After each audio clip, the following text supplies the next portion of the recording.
시청자 여러분 안녕하십니까? 6월 24일 월요일 뉴스타트 1부 시작합니다. 먼저 주요 뉴스입니다. 국민의힘 한동훈 전 비대위원장이 당대표 출마 기자회견에서 제3자가 추천권을 갖는 최상병 특검법을 발의하겠다고 밝혔습니다. 나경원, 윤상현 의원과 원희룡 전 장관 등 당권 주자들은 일제히 반대 입장을 내놨습니다. 푸틴 러시아 대통령이 북한의 무기 공급 가능성을 암시한 데 대해 우리 정부가 강한 경고 메시지를 보냈습니다. 대통령실 국가안보실장은 러시아가 정밀 무기를 북한에 주면 우리에게 더 이상 지켜야 할 선이 없을 거라고 경고했습니다. 러시아가 우크라이나의 미사일 공격으로 100명 넘는 민간인 피해가 발생했다고 주장했습니다. 이번 공격에 미국산 장거리 미사일인 에이테크음스가 사용됐다며 보복을 예고했습니다. 한약사 약국 앞에서 영업을 못하도록 시위를 벌인 약사들이 경찰에 고소됐습니다. 한약사는 약사들 때문에 제약사로부터 약 공급을 받지 못하고 있다고 주장했고, 대한약사회는 한약사들의 양약 취급이 안정상 문제를 일으킬 수 있어 시위에 나선 거라고 반박했습니다. 신형 전기차를 중요 부품이 빠진 상태로 공급한 기아가 소비자에게 위자료를 지급해야 한다는 법원 판단이 나왔습니다. 재판부는 주요 부품 조립이 완전하지 못했고 이로 인해 소비자가 불편을 겪은 점을 인정했습니다. 전남 영광에 있는 주택에서 불이 나 조부모와 함께 살던 11살 장애 아동이 심정지 상태로 발견돼 병원으로 옮겨졌지만 숨졌습니다. 국민의힘 나경원, 한동훈, 원희룡 등 당권 주자들이 1시간 간격으로 국회 소통관에서 기자회견을 열고 다음 달 전당대회 출마를 공식 선언했습니다. 나경원 의원은 회견에서 총선 패배를 자초한 오판을 반복할 수 없다며 한동훈 전 비상대책위원장을 겨냥했고 2027년 대선에서 이기는 정당의 기초를 만들기 위해 대권에 불출마하겠다고 밝혔습니다. 한동훈 전 위원장은 대권 도전 가능성을 열어두면서 당정 관계를 수평적으로 재정립하겠다고 강조했고 특히 대통령과 여야가 아닌 제3자가 추천권을 갖는 새로운 최상병 특검법을 발의하겠다고 밝혔습니다. 원희룡 전 국토부 장관은 윤석열 정부가 성공해야 정권을 재창출할 수 있고 무도한 세력에 맞서 대한민국을 지켜낼 수 있다며 당심과 민심을 대통령께 가감없이 전달하겠다고 강조했습니다. 국민의힘 한동훈 전 비상대책위원장이 다음 달 당대표 경선 출마를 공식 선언하면서 최상병 특검법에 사실상 찬성한다는 입장을 내놨습니다. 진실규명을 위한 특검은 국민의힘이 나서서 추진해야 한다는 건데 직접 들어보겠습니다. 최상병 특검과 관련해서는 그 사안에 대해서 국민들께서 의구심을 가지고 계십니다. 그 의구심을 저는 풀어드려야 한다고 생각합니다. 국민들의 의구심을 풀어드릴 만한 여러 번의 기회를 아쉽게도 실기했다고 생각합니다. 과거 우리 유전 특검이나 MB 특검 같은 경우에 대법원장이 특검을 정했던 전례가 있습니다. 저는 이런 특수한 사안에서는 그 방안을 검토해 볼 수 있다고 생각합니다. 더불어민주당은 국민의힘 한동훈 전 비상대책위원장이 제3자가 특검 추천권을 갖는 새로운 최상병 특검을 추진하겠다고 밝힌 것을 두고 야당의 특검 법안을 조건 없이 수용해야 한다고 요구했습니다. 한민수 대변인은 국회 브리핑에서 한 전 위원장의 특검 추진 발언은 이전보다 진전된 자세라면서도 시간 끌기가 아니라면 야당안을 받아들이라고 말했습니다. 대통령실 장호진 국가안보실장은 러시아가 고도의 정밀 무기를 북한에 준다면 우리에게 더 이상 어떤 선이 있겠느냐고 말했습니다. 장 실장은 어제 방송에 나와 우크라이나에 대한 무기 지원 재검토 방침과 관련해 러시아 측이 하기 나름이란 것을 강조하고 싶다며 이같이 말했습니다. 러시아가 북한에 첨단 무기를 제공할 경우 우리 정부도 제한 없이 우크라이나에 무기를 지원할 수 있다는 의미로 풀이됩니다. 미국이 자국산 무기를 이용한 러시아 본토 타격을 제한적으로 허용한 가운데 우크라이나가 미국 장거리 미사일인 에이테크음스로 크림반도를 공격했다고 타스 통신 등이 보도했습니다. 러시아 국방부는 우크라이나군이 크림반도의 도시 세바스토폴을 향해 에이테크음스를 집속탄 미사일 5기를 발사했다고 밝혔습니다. 그러면서 4기는 대공 방어 시스템에 격추됐고 나머지 1기는 공중에서 탄두가 폭발했다고 주장했습니다. 이와 관련해 미하엘 라즈보자예프 세바스토폴 시장은 텔레그램에 미사일 파편에 어린이 3명을 포함해 5명이 숨지고 120여 명이 다쳤다고 주장했습니다. 러시아 국방부는 이번 공격의 1차적 책임은 무기를 공급한 미국에 있다고 비난했습니다.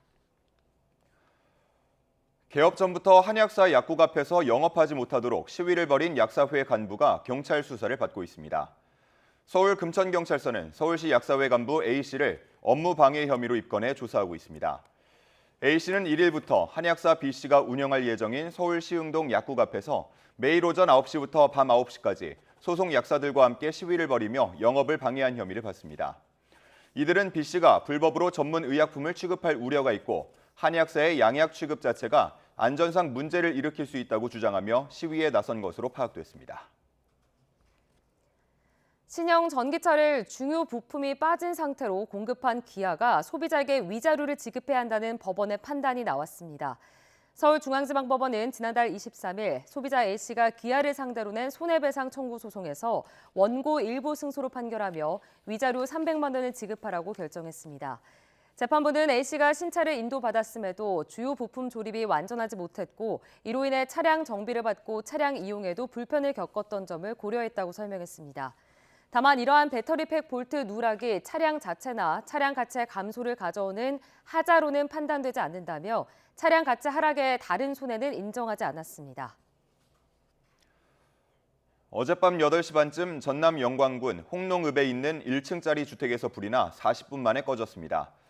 장애가 있는 11살 남자아이가 심정지 상태로 발견돼 병원으로 옮겨졌지만 숨졌고 80대 할아버지와 할머니는 어깨에 화상을 입었습니다.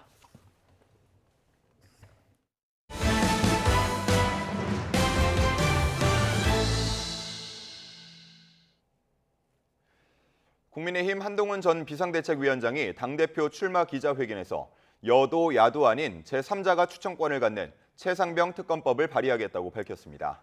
일단 수사부터 지켜보자는 기존 정부 여당과는 다른 입장인데 나경원 의원이 곧장 순진한 발상이라고 직격하며 당권 경쟁 초반부터 난타전이 예상됩니다. 안윤학 기자입니다. 한동훈 전 비상대책위원장은 차기 당대표가 되면 공수처 수사 종결 여부와 무관하게 최상병 특검법을 발의하겠다고 예고했습니다. 정부가 국민 의구심을 풀어드릴 기회를 아쉽게도 여러 차례 실기했다며 이 시점에서 여당이 특검을 반대할 순 없다는 겁니다. 그것이 우리 윤석열 정부와 우리 국민의 힘을 진정으로 살리는 길이라고 저는 생각합니다.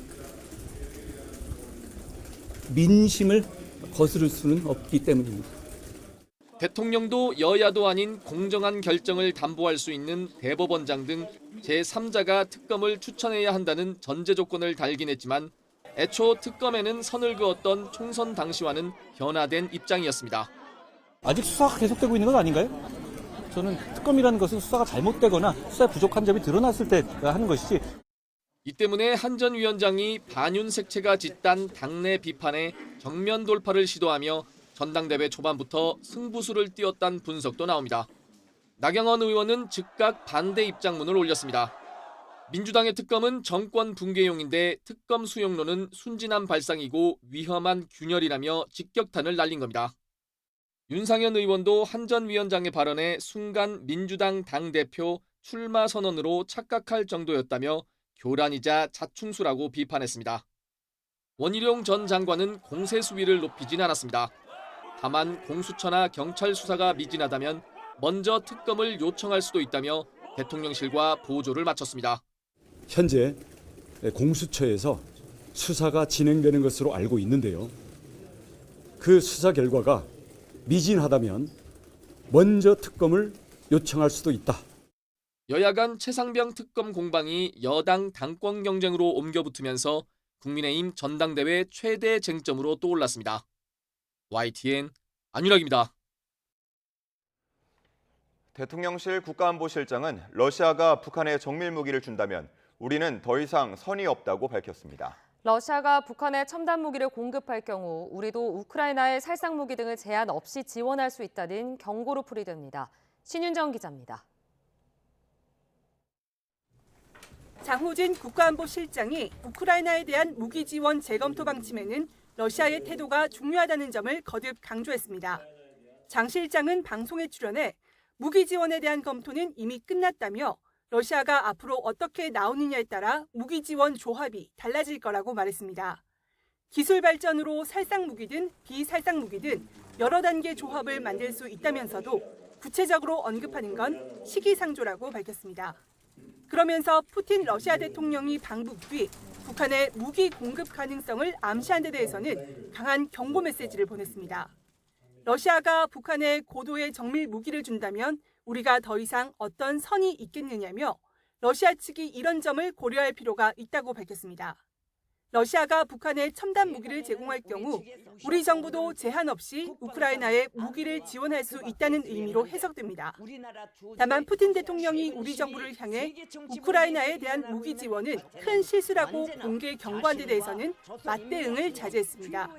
푸틴의 발언 중에는 한국이 먼저 침공할 건 아니니 걱정할 일은 아니라고 하는 얘기도 있었다며 북한과 맺은 조약 내용을 우리에게 설명하는 부분도 있다고 본다고 말했습니다. 그러면서 우크라이나 전쟁 이후 한러 관계를 복원하고 발전시키고 싶다면 러시아 측이 심사숙고하라고 덧붙였습니다.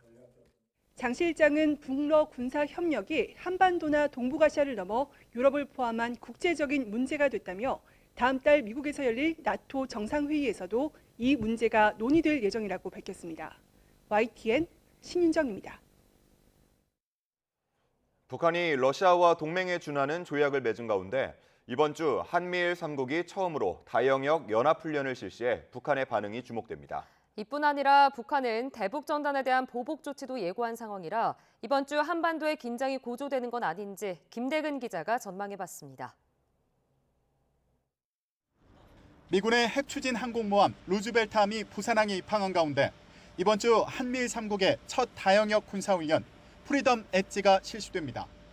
최근 북한과 러시아가 포괄적 전략 동반자 조약을 체결한 상황에서 진행되는 만큼 북한의 반응이 주목됩니다. 북한은 한미일 연합훈련을 북러 군사협력 강화의 당위성을 강조하는 수단으로 삼을 것으로 보이는데 더 나아가 북러 조약 체결로 자신감에 찬 북한이 러시아에 공급할 무기를 시험 발사하며 성능을 과시할 수 있다는 시각도 있습니다. 한미일 군사훈련에 대한 대응 형태로서 또 러시아에 제공할 미사일을 사전에 보여준다는 측면에서 동해상으로 단거리 미사일 발사 훈련이 간헐적으로 이루어질 가능성도 있다고 봐야죠. 북한은 또 대북 전단 살포에 대한 보복 조치도 예고한 상황. 서해에서의 포격이나 무인기 침투 외에도 해킹 등 새로운 방식의 공격 가능성이 제기됩니다. 해킹 시도가 좀 높지 않을까. 그래서 우리 뭐 금융전산망, 우리 뭐 은행들 금융전산망이나 아니면은 뭐 우리 정부 홈페이지라든가 이런데 사이버 공격을 강할 가능성도 굉장히 높죠. 그런데 이런 단기적 대응 외에도 북러가 군사 협력을 지속하며 국제안보에 심각한 위협을 가할 수 있다는 우려도 나옵니다. 북한의 공병부대는 물론 전투부대의 우크라이나 파병이나 북한의 핵 개발을 러시아가 묵인하고 물밑에서 지원할 가능성까지 거론됩니다. 푸틴 대통령이 우리는 북한의 핵 보유국을 인정합니다라고 뭐 공식적으로 승인한 건 아니지만 핵 개발서부터 모든 것들은 다 가능하도록 만들어 놓은 거잖아요, 조약이. 국책 연구기관인 국가안보전략연구원은 이번 푸틴 대통령 방북 시 러시아가 안보리 대북 제재를 대놓고 무시하는 방식으로 북한의 핵무장을 우회적으로 용인했다며 정부 차원에서 전술핵 재배치나 자체 핵무장 등을 포함한 다양한 북핵 대응 방안을 검토해야 한다고 밝히기도 했습니다. 이런 가운데 북한은 이번 주 노동당 중앙위원회 전원회의를 열고 북러 조약에 따른 협력 절차를 구체화하며 대내외의 성과를 선전하는 데 힘쓸 것으로 보입니다. YTN 김대근입니다. 유럽연합 EU가 한국, 일본과 각각 안보와 방위산업 분야에서 새로운 파트너십을 맺는 방안을 검토하고 있다고 니온 게이자이 신문이 보도했습니다. 이 신문에 따르면 EU 집행위원회 고위 당국자는 유럽과 아시아의 안보 환경 변화를 지목하면서 한국, 일본과 한층 더 긴밀하게 협력하기 위해 파트너십 관계를 맺고 싶다고 밝혔습니다.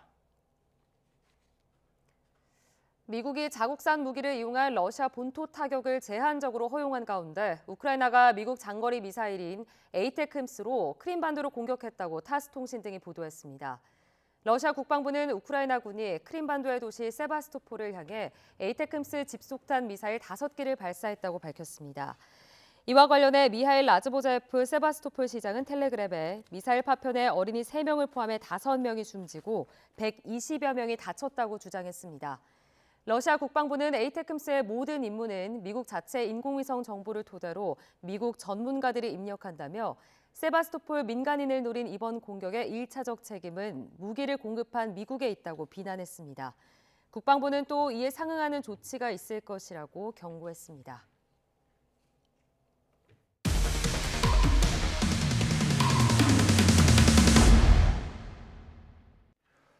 약국을 개업했지만 제약사로부터 약 공급을 제대로 받지 못하고 있다는 현직 한의학사의 제보가 들어왔습니다. 대한약사회 측의 압박 때문이라는 게 이 한의학사의 주장인데 약국 앞에선 약사들의 시위도 매일같이 벌어지고 있습니다. 또 고소장이 접수되면서 경찰도 수사에 착수했습니다. 신기회 기자입니다. 얼마 전 서울 금천구에 약국을 개업한 한약사 A씨. 문을 열기 전부터 난관에 부딪혔습니다. 국내 유명 제약사들로부터 약 공급을 받지 못하게 된 겁니다. 계속 약사에서 얘기 나오고 막 압박을 하니까 저도 거래하고 싶습니다. 안 되면은 저는 한약사라서 안 되는 거죠. 뭐 솔직히 말씀드리면 그거죠. 한약사의 양약 취급을 반대하는 대한약사회의 압박 때문에 거래를 못하겠다는 말인데 일부 제약사는 이미 공급한 약품까지 회수했습니다. 영업을 시작한 지 며칠이 지났지만 A씨는 여전히 약품 수급에 어려움을 겪고 있습니다. 큰 제약사들이 발주를 받아주지 않으면서 매대에는 이렇게 다른 영양제들을 임시로 채워둔 상황입니다. 엎친 데 덮친 격으로 A씨 약국 앞에선 약사들이 매일 시위를 벌이고 있습니다. 같은 금천구 약사회는 물론 서울시 약사회 소속 약사들이 릴레이로 참여해 사실상 영업 반대를 외치고 있는 겁니다. 지나가는 시민들에게 한약사는 자격 미달이라는 취지의 전단도 뿌려집니다. 현행법상 한약사에게도 약국 개설권은 있습니다. 일반 의약품을 판매할 수 있고 약사를 고용하면 그 약사를 통해 전문의약품 처방 조제도 가능합니다. 대한약사회는 제약사들의 부당한 압력을 넣은 적은 없다면서 한약사들이 양약을 무분별하게 취급할 우려가 있어 시위한 거라고 반박합니다. 자체 판단으로 공급을 안 하는 것으로 알고 있습니다. 원래 면허 범위가 한약 및 한약 제제이기 때문에 그 외의 의약품을 취급했을 때 상호작용 등으로 발생하는 문제를 한약사 분께서 어떻게 감당을 하실지를. A씨는 불법적으로 약을 판매하려 한 적이 없다며 답답함을 호소합니다. 아직 오픈하기 전부터 이제 남매를 하고 있다 이렇게 민원도 많이 넣으셨는데 공무원분께서도 말씀하셨어요. 오픈하기도 전에 어떻게 남매 민원이 들어오고 전문약을 판매하고 있다 이런 민원이 많이 들어오냐고. A씨는 약국 앞에서 시위를 벌인 약사들을 업무 방해 혐의로 경찰에 고소했습니다. YTN 신기입니다. 2년 전 YTN은 기아의 신형 전기차가 중요 부품이 빠진 상태로 공급됐다는 사실을 전해드렸는데요.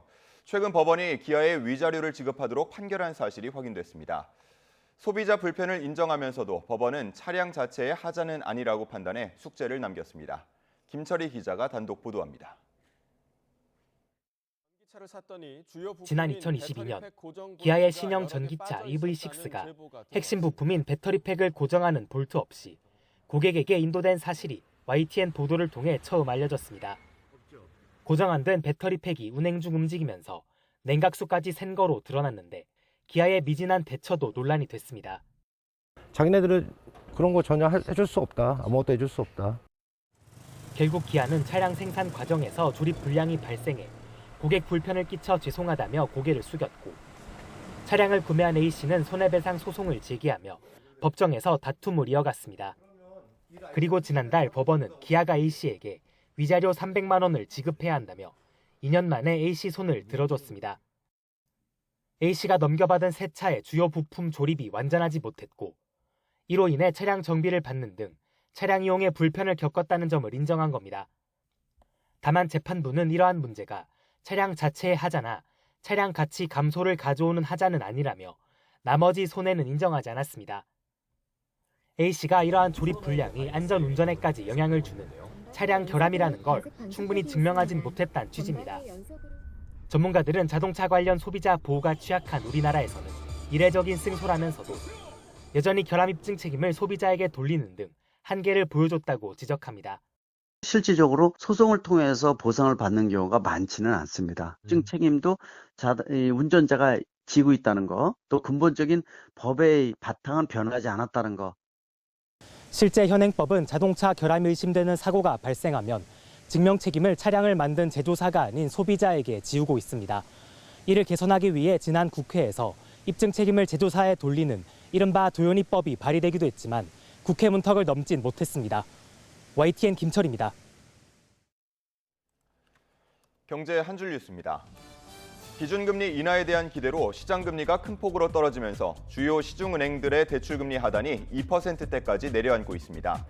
KB국민과 신한, 하나, 우리은행의 지난 21일 기준 주택담보대출 혼합형 고정금리는 연 2.94에서 5.445% 수준입니다.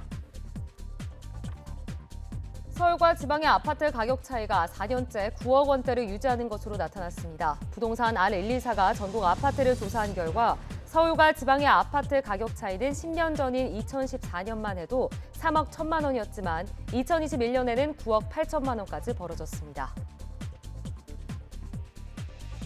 우유와 설탕 등 원재료 가격 인상으로 아이스크림 소비자 가격도 최근 5년 동안 30% 넘게 오른 것으로 나타났습니다. 가격 조사기관인 한국물가정보조사 결과인데 일반 소매점에서 파는 아이스크림 가격은 5년 전보다 40% 오르며 300원에서 400원 인상된 것으로 확인됐습니다. 폭우 때 차량 결함으로 빗물이 들어와 생긴 피해는 보험금 청구가 어려운 것으로 나타났습니다. 금융감독원은 선루프나 엔진룸 배수로가 막히는 등 차량 결함으로 차 안에 물이 들어간 경우 단독 사고 보장 특약에 따른 침수 피해로 보상받기 어렵다고 밝혔습니다. 음주운전 처벌이 강화됐지만 음주운전 재범률은 크게 줄어들지 않은 것으로 나타났습니다.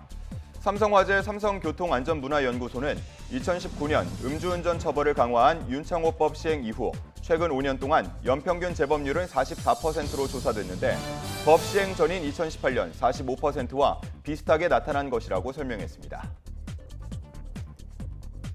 지난 6년 동안 발생한 금융권 횡령액이 1,000억 원을 넘는 것으로 나타났습니다. 횡령액 가운데 환수가 이뤄진 금액은 175억 6천만 원으로 회수율은 9.7%에 그쳤습니다. 최상목 경제부총리 겸 기획재정부 장관은 전기차 시장의 수요 둔화를 극복하기 위해 전기차 구매 혜택과 투자 인센티브 등 다양한 지원 방안을 검토하겠다고 밝혔습니다. 지난해 국내 주요 기업들이 매출 감소에도 연구개발 투자를 10% 가까이 늘린 것으로 나타났습니다. 지난해보다 8.7% 증가한 것으로 역대 최대 규모인데 투자 규모가 가장 큰 기업은 삼성전자였고 이어 현대자동차와 SK하이닉스, LG전자, 삼성디스플레이, 기아 등이 상위 10위권에 올랐습니다. 농림축산식품부는 올해 벼 재배 면적이 68만 3천에서 68만 9천 헥타르로 전망된다고 밝혔습니다. 쌀 과잉 생산으로 인한 가격 하락을 막기 위해 재배 면적을 69만 9천 헥타르까지 줄이려고 했는데 목표치보다 1만 헥타르 넘게 줄어든 겁니다. 지금까지 경제 한 줄 뉴스였습니다.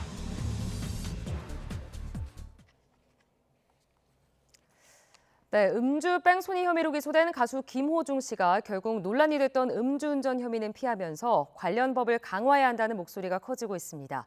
사고 직후 또다시 술을 마시는 이른바 술타기 수법으로 정확한 음주 수치를 입증하기 어려워인데요.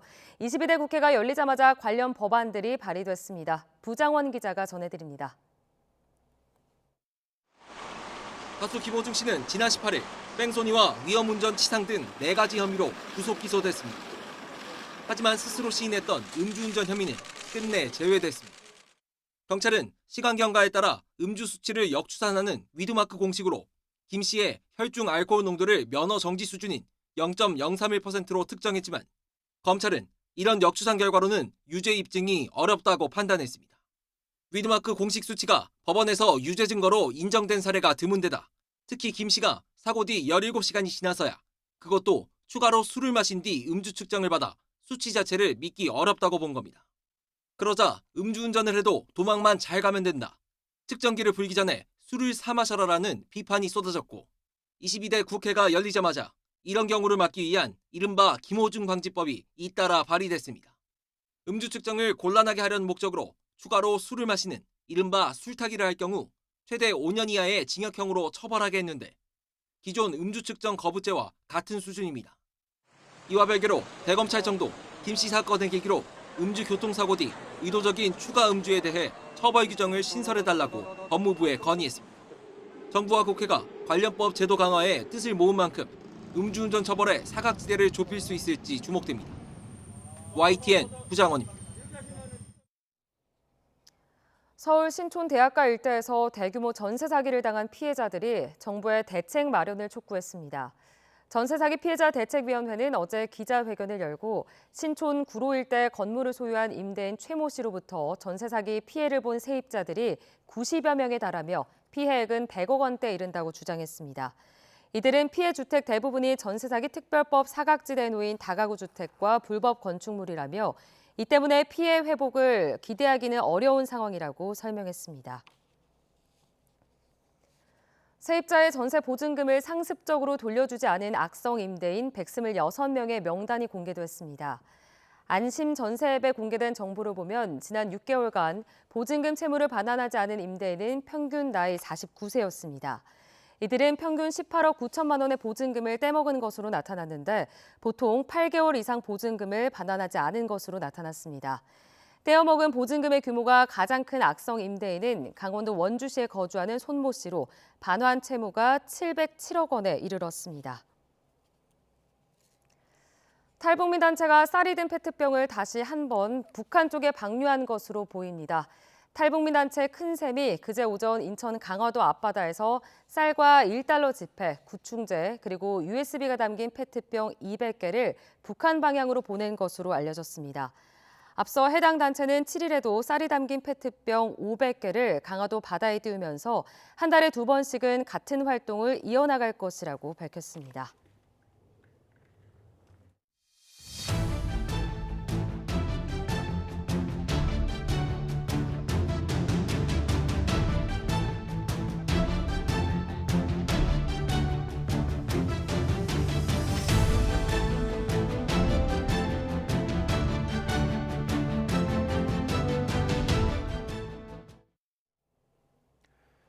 일도 구직 활동도 하지 않고 그냥 쉰다는 청년이 다시 증가세로 돌아서 40만 명에 육박하는 것으로 나타났습니다. 또 구직을 단념한 10명 가운데 3명도 청년이었습니다. 최하영 기자가 전해드립니다. 일부 청년들의 경우 여전히 원하는 일자리를 찾는 데 어려움을 겪고 있거나 노동시장 밖에 머물고 있어 적극적인 대응이 필요한 상황입니다. 지난해 정부는 예산 1조 원을 투입해 청년들의 노동시장 복귀를 지원하기로 했습니다. 하지만 이런 노력에도 일도 구직 활동도 하지 않는 청년은 9개월 만에 다시 늘었습니다. 지난달 15살부터 29살까지 청년 가운데 그냥 쉰다고 답한 이들은 1년 전보다 13,000명 증가한 39만 8천 명으로 집계됐습니다. 지난 2020년에 이어 역대 두 번째로 많은 수치입니다. 이렇게 청년들이 노동시장 밖에 머무는 이유는 원하는 일자리가 없기 때문입니다. 경기가 급격히 안 좋아지면 두 가지 현상이 나타납니다. 좋은 회사도 사람을 안 뽑고 그 좋은 회사를 못 가게 되면은 뭐 어느 정도 그래도 벌이를 위해서 일해야 되는 쪽에서도 지금 안 뽑고 이게 작년 내내 경기가 안 좋다가 금년 이제 한 4월부터 이제 노동시장에 영향을 미치게 된 거죠. 이런 이유로 아예 구직 활동을 단념한 청년도 올해 들어 다시 늘었습니다. 취업을 원하지만 원하는 일자리를 못 찾을 것 같아 마음을 접은 청년들입니다. 올해 들어 지난달까지 청년층 구직 단념자는 월 평균 12만 명으로 1년 전보다 11,000명 더 늘었습니다. 전체 구직 단념자 10명 가운데 3명이 청년인 셈입니다. 고용시장의 활력이 떨어지면서 원하는 일자리를 찾지 못한 청년들의 일할 욕구도 점점 사라지고 있습니다. YTN 최하영입니다. 이렇게 청년들이 노동시장 밖에 머무는 이유는 청년 고용시장이 갈수록 나빠지고 있기 때문입니다. 지난달에는 청년층 상용직 근로자가 무려 20만 명 가까이 줄었습니다. 이어서 황보혜경 기자가 전해드립니다. 지난달 청년들의 일자리 질은 더욱 나빠졌습니다. 청년층 임금 근로자 가운데 고용계약 기간이 1년이 넘는 상용 근로자는 모두 235만 3천 명으로 집계됐습니다.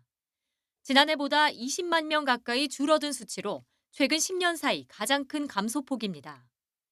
건설업과 도소매업 업황 부진에 이어 조사 기간에 휴일이 포함된 점 등이 복합적으로 작용했을 것이란 분석입니다. 여기에 더해 청년 일자리도 갈수록 줄어들고 있습니다. 지난달 전체 청년층 취업자는 383만 2천 명으로 지난해보다 17만 3천 명 감소했습니다. 무려 1년 7개월 연속 내리막길입니다. 민간 기업 투자가 줄면서 채용 시장이 위축됐기 때문입니다. 고물가에 대응하기 위해서 세계적으로 고금리를 채택했죠. 지정학적 불안까지 맞물리면서 기업들이 적극적으로 신규 투자를 단행할 수 없었고요. 청년들의 신규 채용 건수의 감소로 이어질 수밖에 없는. 대기업의 경력직 채용 기조도 청년들의 노동시장 진입을 가로막는 원인입니다. 지난달 15세에서 64세 고용률이 처음으로 70%대로 올라서며 역대 최고 수준을 기록했습니다. 하지만 미래 세대인 청년 고용 상황은 좀처럼 나아질 기미를 보이지 않고 있습니다. YTN 황보혜경입니다. 최근 경찰이 적발한 대학 교수들이 연루된 음대 입시 비리는 우리 대학 입시 근간인 공정성을 흔드는 사건이었습니다. 실기 평가가 당락을 좌우하는 예체능 입시에서 이런 부정에 발붙이지 못하도록 비리에 연루된 교수를 파면하고 학생은 입학을 취소할 수 있게 법령과 학칙이 강화됩니다. 이문석 기자입니다. 현직 대학 교수 13명이 음악대학 입시비리 혐의로 최근 검찰에 송치됐습니다. 브로커를 통해 과외 교습을 하고 일부는 실기고사 심사위원이 돼 과외했던 학생에게 높은 점수를 준 거로 조사됐습니다. 이런 입시비리가 대입 경쟁의 공정성을 흔들지 못하게 교수와 학생, 대학에 대한 처벌이 모두 강화됩니다. 먼저 입시비리를 범한 교수 등 교직원을 파면할 수 있도록 징계 수위를 높이기로 했습니다. 징계 시효도 현재 3년에서 10년으로 늘릴 계획입니다. 응시 학생을 가르쳤거나 가족 친족으로 엮인 특수한 관계를 숨기면 형사처벌받게 법령을 개정할 방침입니다.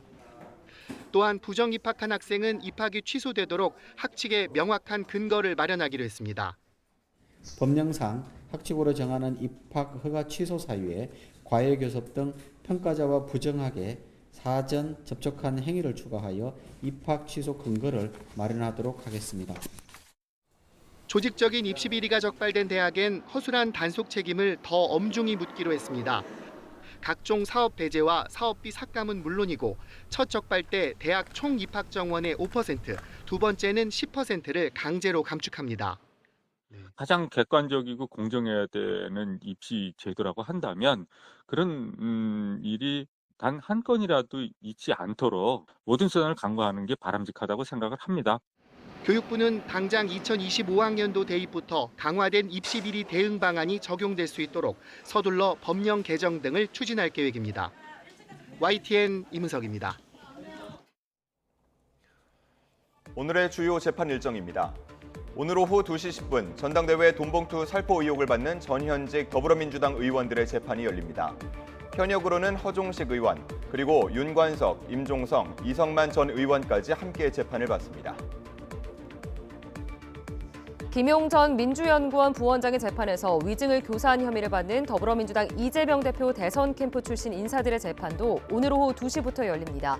이들의 요구를 받고 위증한 혐의로 재판에 넘겨진 인물은 지난달 혐의를 인정했습니다.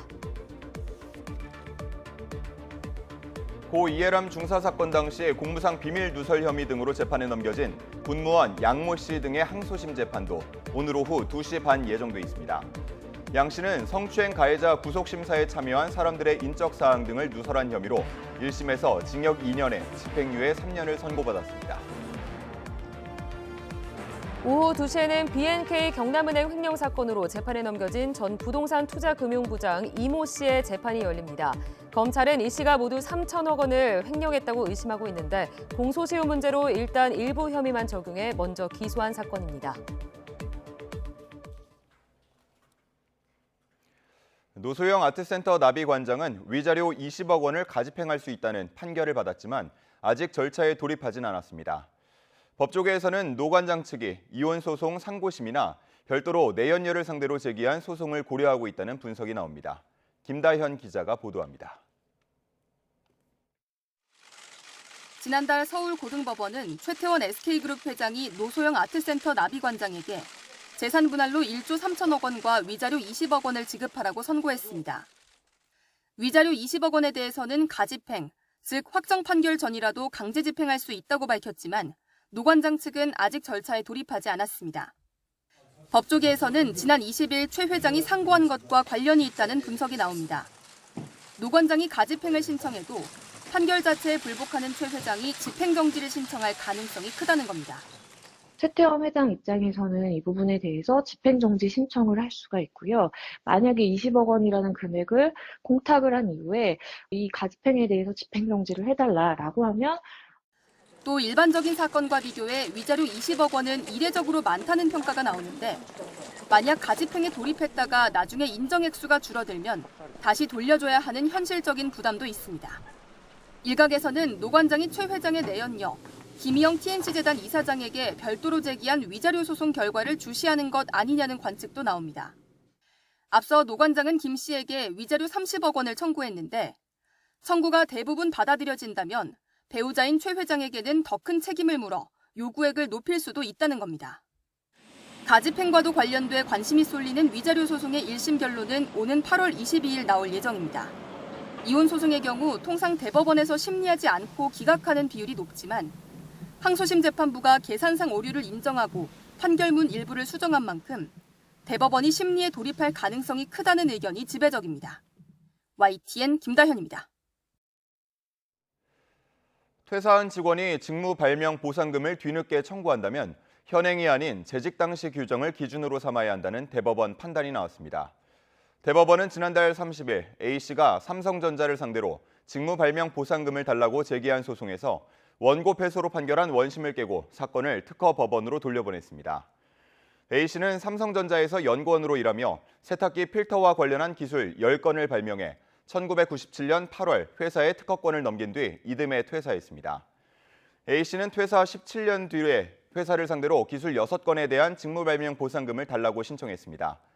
직무 발명 보상금은 일반 채권과 같이 10년 동안 권리를 행사하지 않으면 청구권을 잃는데 이번 소송에서는 10년을 따지는 시작점이 언제인지가 쟁점이 됐습니다.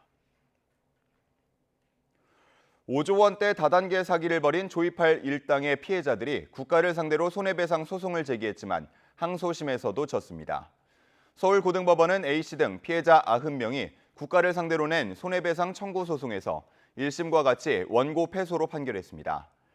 재판부는 해경이 법령상 의무를 위반해 조이팔의 밀항을 검거하지 못했다거나 이 때문에 A씨 등이 손해를 봤다고 인정하기 어렵다고 판단했습니다. 투자 리딩방 사기 공범들에게 거짓 증언을 부탁한 조직폭력배를 적발한 검사가 대검찰청 우수 사례로 선정됐습니다. 대검찰청은 해당 사건의 주임 검사인 춘천지검 원주지청 형사 1부 류미래 검사를 공판 우수 사례로 선정했다고 밝혔습니다. 류 검사는 접견 녹음 파일 300개를 분석해 A씨가 교도소에서 증인신문 질문지 등을 공유하며 위증을 교사한 사실을 파악했고 위증에 가담한 4명은 범행을 자백한 뒤 추가로 재판에 넘겨졌습니다. 6월 24일 월요일 미리 보는 오늘입니다.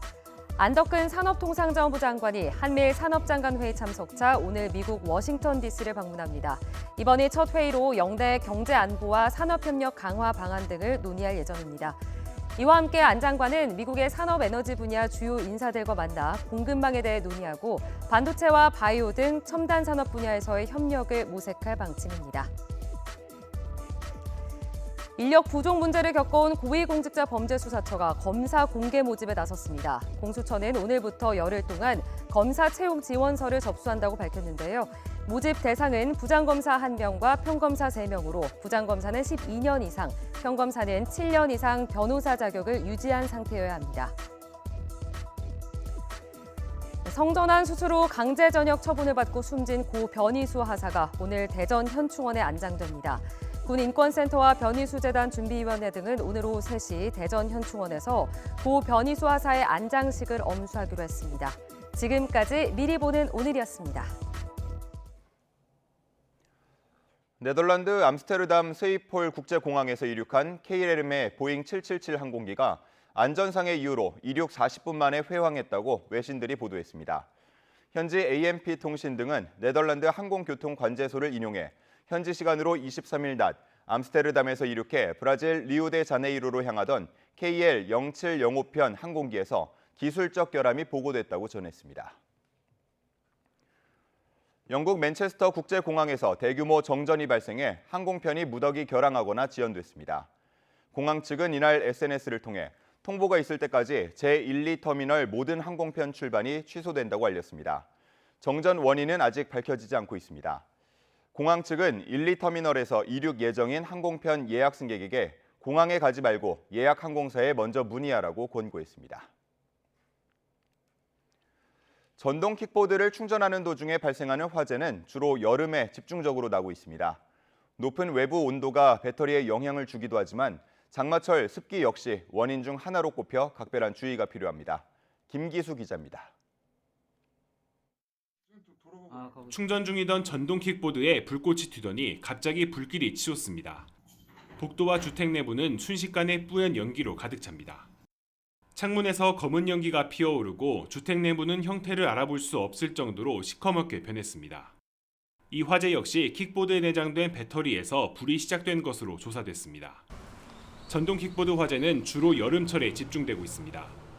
최근 5년 동안 6월에서 8월 사이에 발생한 킥보드 화재는 175건, 계절별로 보면 37.4%를 차지했습니다. 전문가들은 온도와 습도를 원인으로 꼽았습니다. 더운 날씨에 배터리 온도가 쉽게 올라가고 장마철 습기가 정기적 반응을 일으켜 폭발로 이어질 수 있기 때문입니다. 전동 킥보드 배터리는 주로 바닥에 위치해 있습니다. 이곳에 작은 틈만 생겨도 수분이 침투해 화재로 이어질 수 있습니다. 배터리 안에 물이 들어갔을 때를 가정해 직접 실험해봤습니다. 전류가 흐르는 곳에 물방울을 떨어뜨리자 순식간에 불꽃이 생기고 연기가 피어오르며 고무가 타버립니다. 배터리 내부였다면 연쇄 반응으로 큰 불이 날 수 있는 아찔한 상황이라고 전문가는 설명했습니다. 전동 킥보드 내에 수분이 유입될 경우 배터리 매니지먼트 시스템 내부에서 단락이 발생할 가능성이 있고 이로 인해서 과전압이 인가될 가능성이 있고 전문가들은 장마철 전동 킥보드 화재를 최소화하려면 배터리 외관이 파손되지 않았는지를 수시로 확인하고 물이 고인 곳을 지나는 행위를 피해야 한다고 조언했습니다. YTN 김기수입니다.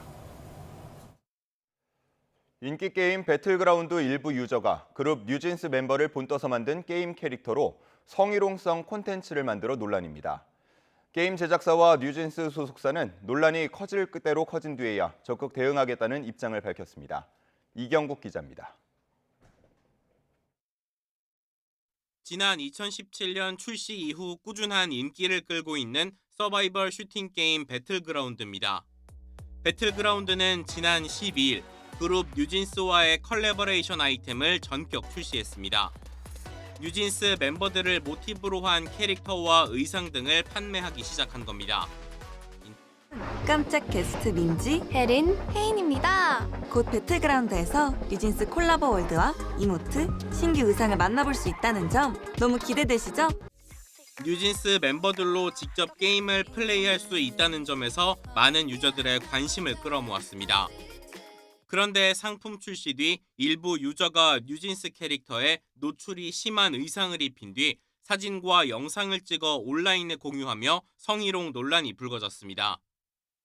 특히 뉴진스에는 아직 미성년자인 멤버들도 있어 논란은 더욱 커졌습니다.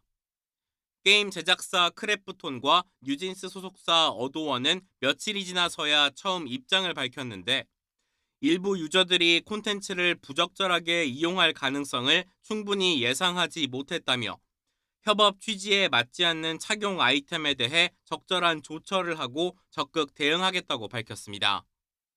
유저들은 취지에는 공감한다면서도 낮은 확률을 뚫고 캐릭터 등을 비싸게 구입한 만큼 뒤늦게 콘텐츠를 제한하는 건 문제라며 반발했습니다. 환불을 요구하는 목소리도 빗발치고 있습니다.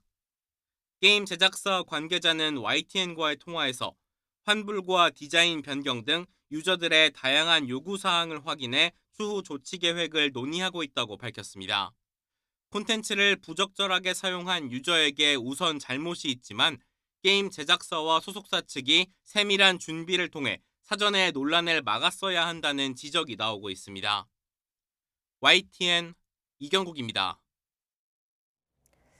바둑 꿈나무들을 위한 어린이 바둑 축제가 이창호 구단을 비롯해 700여 명이 참석한 가운데 경기도 화성에서 열렸습니다. 어린이 바둑 대회를 통해 두각을 나타낸 뒤 세계 정상에 올랐던 이창호 구단의 대회 개막 선언으로 시작된 바둑 축제는 최강부를 제외한 7개 부문 우승자를 가렸고 최강부는 본선 16강부터 바둑TV 스튜디오에서 진행될 예정입니다. 어린이 바둑 대회는 그동안 이창호와 이세돌, 신진서 구단 등 세계 정상급 기사들을 배출하는 등용문 역할을 해왔습니다. 특허청은 올해 여성 발명왕으로 필터 없는 공기청정 기술을 개발한 정윤영 씨가 선정됐다고 밝혔습니다. 특허청은 지난 20일부터 그제까지 경기도 고양시 킨텍스에서 열린 2024 여성 발명왕 엑스포에서 20개국이 출품한 400여 개의 발명품과 기술을 심사해 46점을 입상작으로 선정했다고 밝혔습니다. 그랑프리를 수상한 공기청정 기술은 원심력을 이용해 물을 공급하고 물을 작은 단위로 분산시켜 공기를 정화하는 기술로 필터가 필요 없어 환경 오염을 줄일 수 있습니다.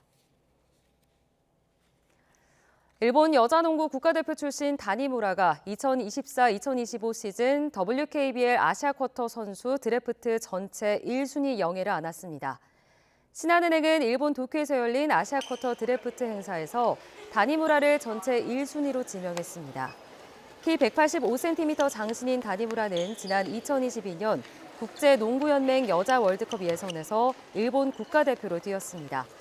신한은행 구단한 감독과 1순위로 지명된 다니무라 선수의 소감 차례로 들어보시죠.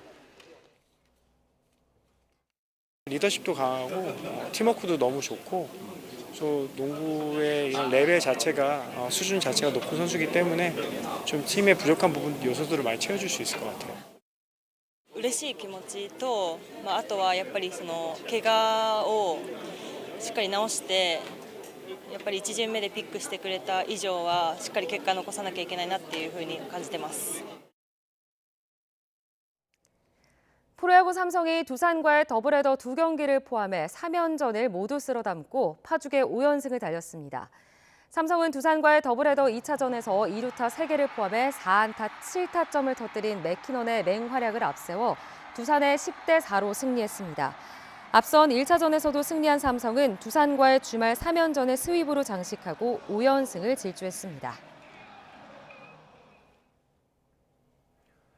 지난주 금요일부터 중국 중남부 지역에 쏟아진 폭우로 심각한 인명피해가 발생한 가운데 후난성에서 산사태가 일어나 5명이 목숨을 잃었습니다. CCTV는 후난성 신왕현의 한 마을에서 산사태가 일어나 5명이 숨지고 3명이 실종됐다고 보도했습니다. 또 인근 우창시에선 홍수로 15,000명의 이재민이 발생한 가운데 1명이 숨진 것으로 전해졌습니다. 이탈리아의 한 농장에서 발생한 비인도적인 이주 노동자 사망 사건에 항의하는 대규모 시위가 열렸습니다. 이탈리아 중부 라티나에서는 노동조합과 정당 관계자 등 수천 명이 모여 팔이 잘린 상태에서 방치돼 숨진 인도인 노동자를 추모하고 노동 여건 개선을 요구했습니다. 앞서 라티나의 한 농장에서 일하던 30대 인도인 노동자는 포장 기계에 팔이 잘리는 사고를 당했지만 해당 농장주의 아들은 이 노동자를 병원에 데려가지 않고 화물차에 실어 집 근처에 버리고 사라졌습니다. 이스라엘과의 전면전 가능성이 커진 헤즈볼라가 레바논 수도 베이루트의 국제공항에 이란산 무기를 대거 보관하고 있다고 영국 텔레그래프가 보도했습니다. 익명의 내부 고발자는 텔레그래프와의 인터뷰에서 라피크 하리리 국제공항에 이란산 로켓과 부르칸 단거리 탄도미사일, 최대 사거리 320km의 M600 미사일 등이 보관돼 있다고 밝혔습니다. 또 사이클로나이트로 불리는 폭발성 화학물질도 있다고 전했습니다. 오늘은 곳곳에 산발적으로 비가 내리겠고 일부 지역에는 황사비 가능성이 있겠습니다. 네, 흐리고 비가 내리면서 기온은 어제보다 내려가겠는데요. 자세한 날씨 알아보겠습니다. 심미림 캐스터. 네, 기상센터입니다. 네, 어젯밤 곳곳에 요란한 비가 내렸는데 지금 상황은 어떻습니까? 네, 밤사이 서울 등 중부지방에는 천둥과 번개를 동반한 강한 비가 내렸습니다.